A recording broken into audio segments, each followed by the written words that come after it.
Whew, I tell you what, this movie lives up to its name. Welcome back to the channel, guys. Today our movie in the middle is Halloween Kills.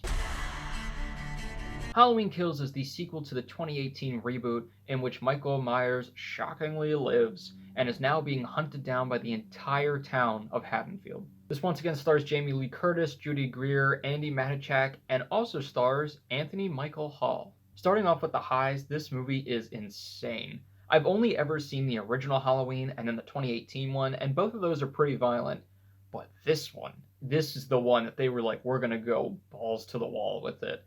It is just freaking incredible how many kills there are in this movie. And Michael is not taking any shit in this one. He does not hold back. The ways that he kills people not only are violent, but they're weirdly creative. They definitely were like, we're gonna go with the shock factor on this one. That's the thing that we're really gonna hone in on for the perspective of this movie. But the really big part about this movie is that the entire town is now aware that Michael is here, and they are pissed because he has haunted this town for 40 years. They've said it actually multiple times in the movie, how pissed they are about it, and they are going after him.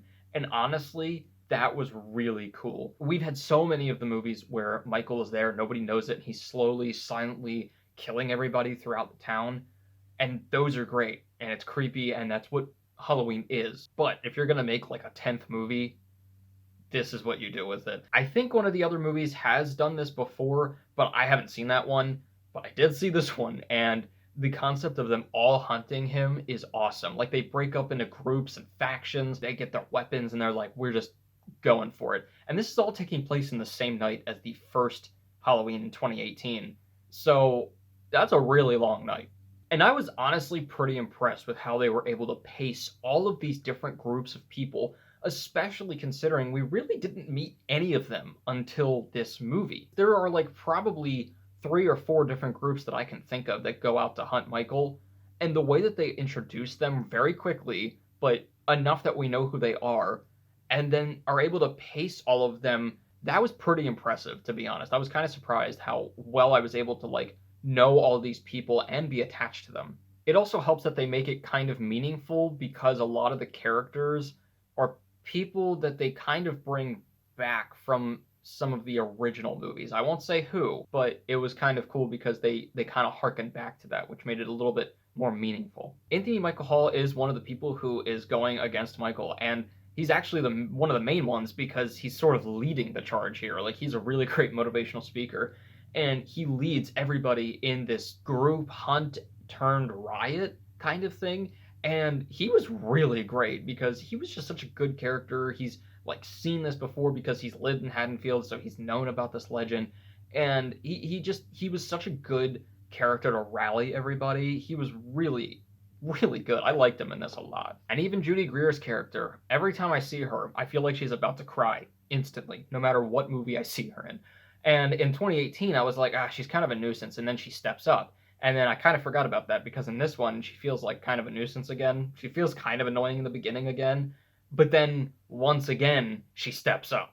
And she was awesome, so I have to give it to her. I also hope that they do a little bit more with Andy Matichak's character, Allison, because she's kind of the same in this one as she was in the last one, where she sort of, steps up and she's, really aggressive and she's able to take on Michael herself, all this good stuff. And there was a really great scene with her in this where she tries to take on Michael herself, and that was, it was like, go girl, you're badass.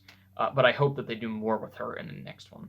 Also, just the concept that they go with of not only is Michael a villain in this, but he kind of turns everybody else into villains. There's this scene that happens where there is a huge riot because basically these groups of people who are out for vengeance against Michael sort of turn into a mob. So it kind of crosses the line between we need to end this and we are becoming the very thing we're trying to hunt.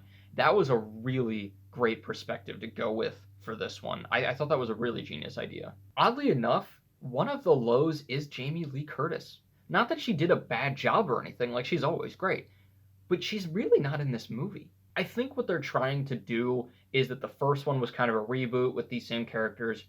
Then the second one is everybody versus Michael, and then the third one's going to be kind of a more intimate one. It's just her against Michael again. I think that's what they're going for. But it was weird that she's really not in this movie. And when she is, she's really not doing a whole lot except kind of acting like a batshit crazy woman. I mean, she kind of did it in the last one too, but at least she did stuff. In this one, she's in the hospital the entire time. And like it's I guess more of an emotional look at her character, but it is really weird that she just wasn't in it a whole lot. And she does kind of get a little bit annoying because she feels like she's the one who has to do it. And so she will do literally anything to stop him. And at a certain point, it's like, no, I get it. Trust me. I get it. You're traumatized.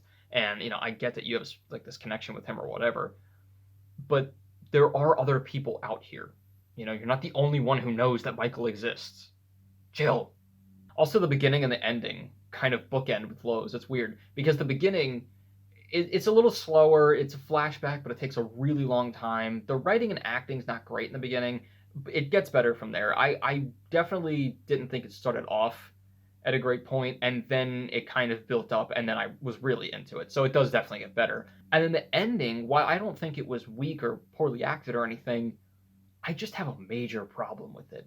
I don't think it's a spoiler to say that, like, this isn't over because there's a third one coming. Halloween Ends, and we know that. So, like, clearly, Michael gets out of this somehow. But the problem I have is with how.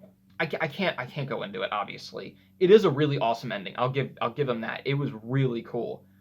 But then it kind of turns really quickly, and I'm like, "Ugh."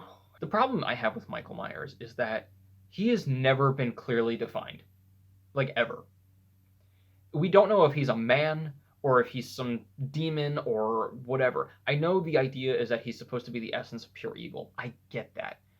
But when you're talking about like logistics of a plot, you need to define what can kill this man or if he can be killed or if he's even a man. Because if he's a man, it's impossible that he's gotten through all of this stuff. I get some people have great brute force and, high tolerance and all these other things. I get that. It's impossible that after 12 of these movies, or 10 or whatever it is, that he's been able to get through all of this stuff. But if he's like a demon and he's not quite a man, then there's really no suspense besides, oh, is this person going to die in this movie? Because at a certain point, if he can't be killed, everyone's going to die at a certain point. Now, I will say he takes a hell of a beating in this one. So it does show that he can get defeated. But the decisions the characters make are so stupid. They know that they cannot kill him easily. And so when they almost have him, they're like, all right, cool. I think it's good now. Make sure. So overall, there are some dumb decisions in this one that clearly scream, we need a third movie here. But it is still a really fun movie. It is a really cool look at like what happens when everybody knows he's here. There are so many good groups of people, and like I said, I was very surprised with the pacing. There are a lot of very likable characters in this. There are two that I really love. They actually live in Michael's old house, and I think they might have been my favorite characters the entire movie. It is really suspenseful. There are a lot of amazing kills, which sounds really weird to say. And it really was just a fun watch, at least to watch once, and I am excited to see what they do in the third one. I'm going to give Halloween Kills a 3 out of 4. Let me know your thoughts on Halloween Kills. Let me know what you think of it compared to the sequel, compared to the original, because there's some ties back into that one.